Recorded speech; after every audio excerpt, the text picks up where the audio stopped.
Let's fight बयानबाजी। राहुल गांधी ने प्रधानमंत्री नरेंद्र मोदी को पत्र लिखकर बहुजन समाज आंदोलन के नेता कांशीराम को मरणोपरांत भारत रत्न देने की मांग की है। राहुल गांधी ने पत्र में लिखा कि कांशीराम ने भारतीय राजनीति की दिशा बदलने में अहम भूमिका निभाई और बहुजन समाज तथा गरीब वर्गों में राजनीतिक चेतना जगाई।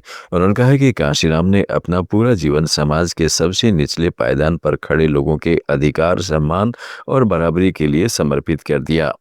राहुल गांधी का कहना है कि कांशीराम को भारत रत्न देने से न सिर्फ उनके योगदान को सम्मान मिलेगा बल्कि उन लाखों लोगों की आकांक्षाओं को भी सम्मान मिलेगा जो उन्हें सशक्तिकरण और उम्मीद का प्रतीक मानते हैं। चुनाव आयोग ने 5 राज्यों असम, केरल, पुडुचेरी, तमिलनाडु और पश्चिमी बंगाल में चुनाव की तारीखों की घोषणा कर दी है। तमिलनाडु, केरल, असम और पुडुचेरी में सिंगल फेज में वोटिंग कराई जाएगी। वहीं पश्चिम बंगाल में 2 चरणों में वोट डाले जाएंगे। 5 राज्यों की मतगणना एक साथ 4 मई को होगी। मुख्य चुनाव आयुक्त ज्ञानेश कुमार ने कहा है कि इन 5 राज्यों और केंद्र शासित प्रदेशों में 824 विधानसभा सीटों के लिए कुल 17 करोड़ 40 लाख मतदाता अपने मताधिकार का प्रयोग कर सकेंगे।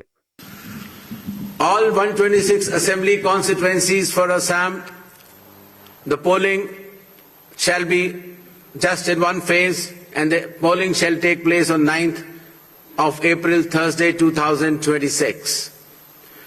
The counting shall be on 4th of May. All 140 assembly constituencies of Kerala shall also go for polling on 9th April, that is Thursday, and counting shall be on the same day, that is 4th May 2026. Puducherry also will go along with Assam and Kerala. The date of poll is 9th April and the counting will be 4th of May. Tamil Nadu, all 234 assembly constituencies will go for poll on 23rd of April in one phase and the counting shall be on the same day for all the 5 states/UT, that is 4th of May 2026.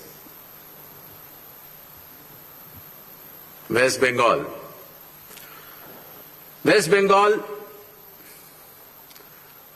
the 294 assembly constituencies, the polling shall be held in 2 phases. In the first phase, चुनाव घोषणा के बाद कांग्रेस प्रवक्ता पवन खेड़ा ने गृह मंत्री का कार्यक्रम समाप्त होते ही 4 बजे असम विधानसभा चुनाव की घोषणा कर दी गई।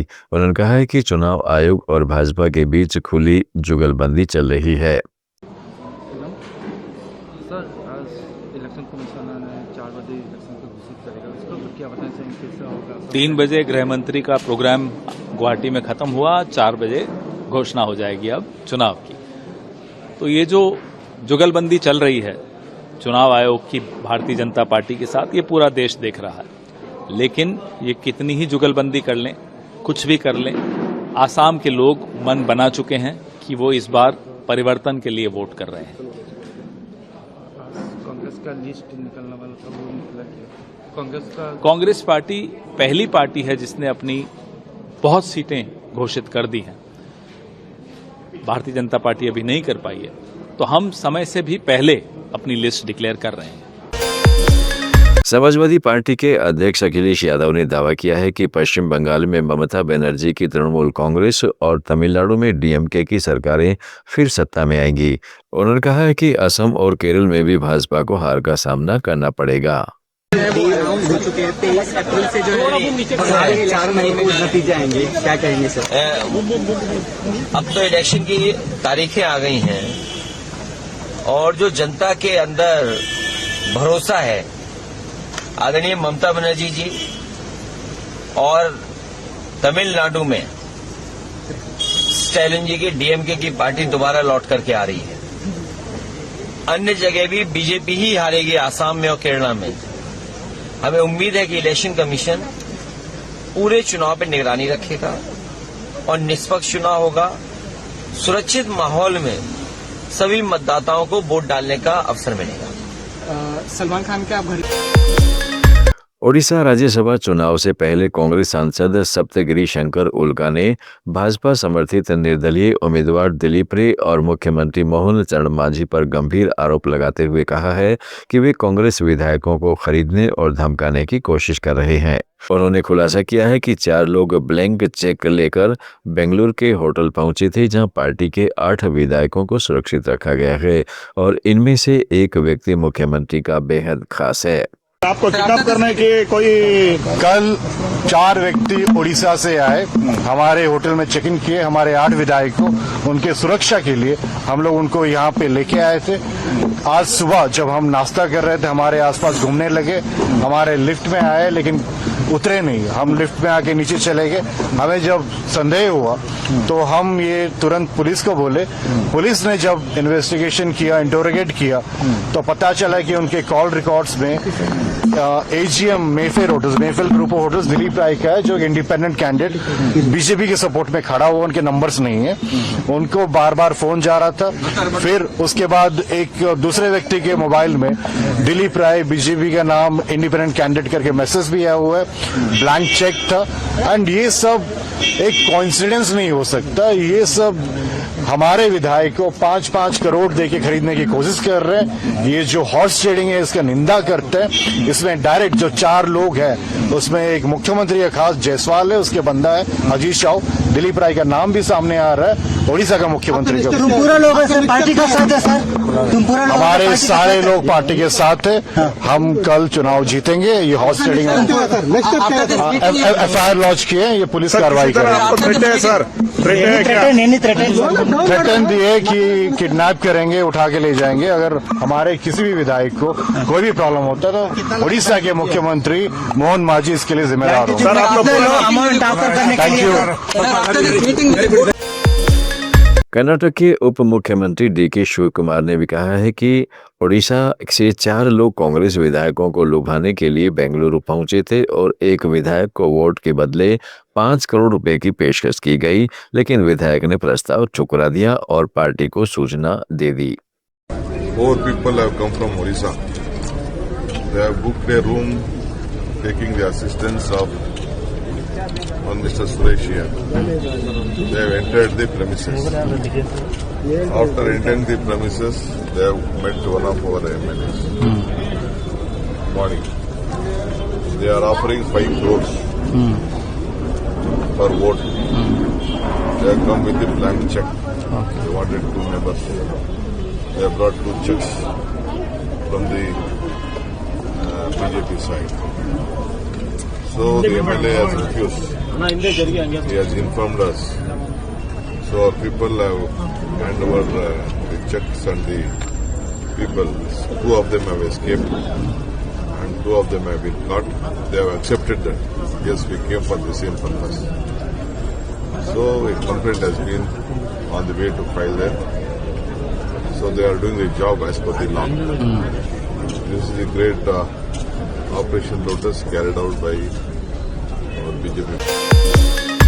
भारत में ईरान के प्रतिनिधि डॉक्टर अब्दुल मजीद हकीम इलाही ने कहा है कि अधिकांश भारतीय ईरान के साथ सहानुभूति रखते हैं।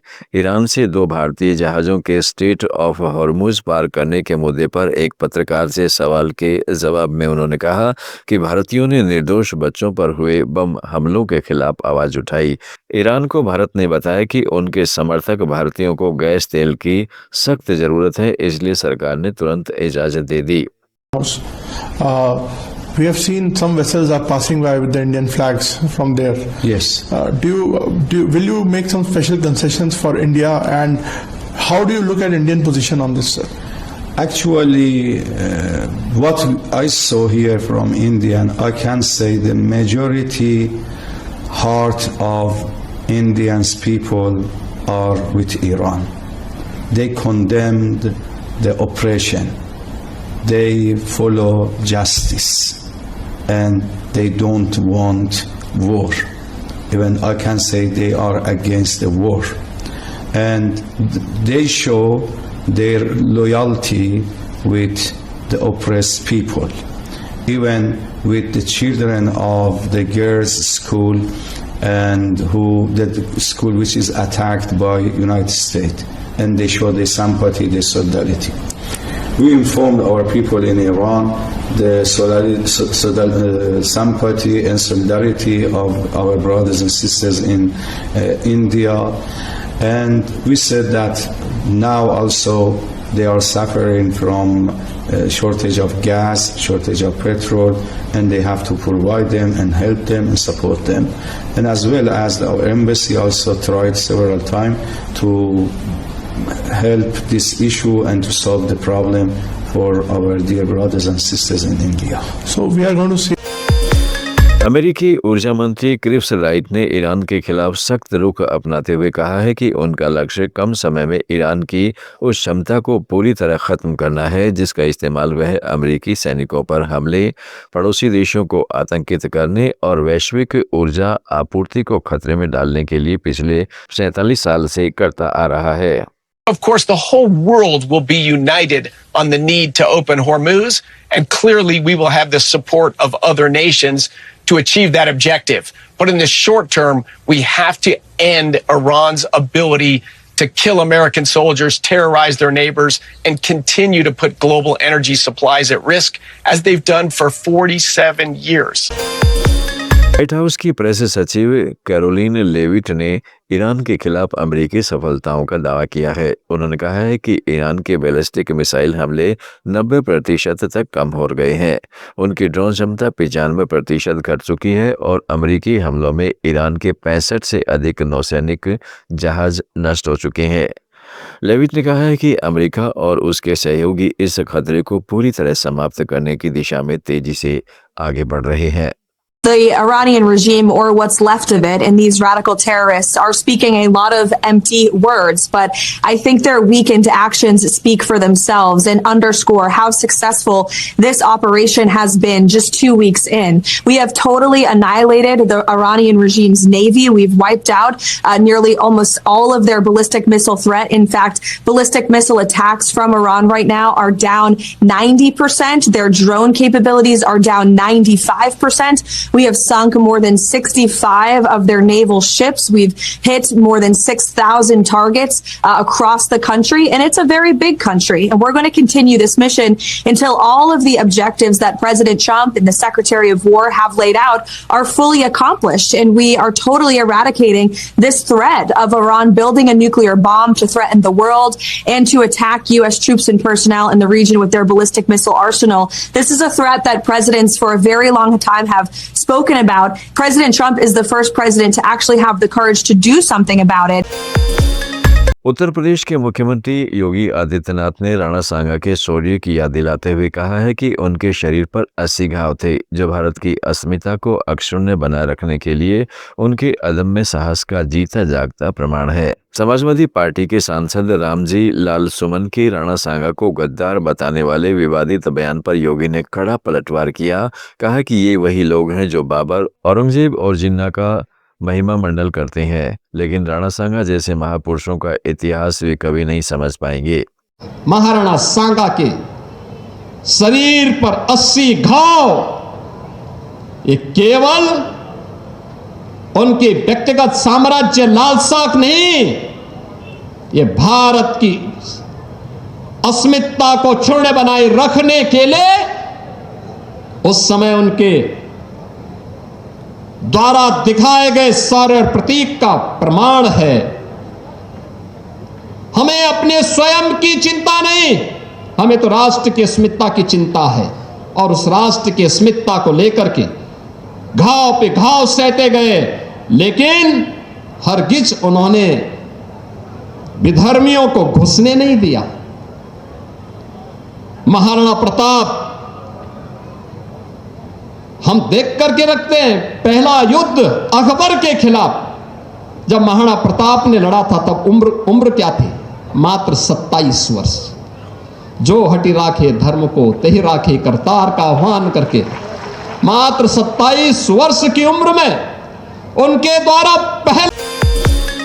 बयानबाजी में आज इतना ही। जुड़े रहिएगा लेट्स माइक के साथ। आप सुन रहे थे let's mic more than radio.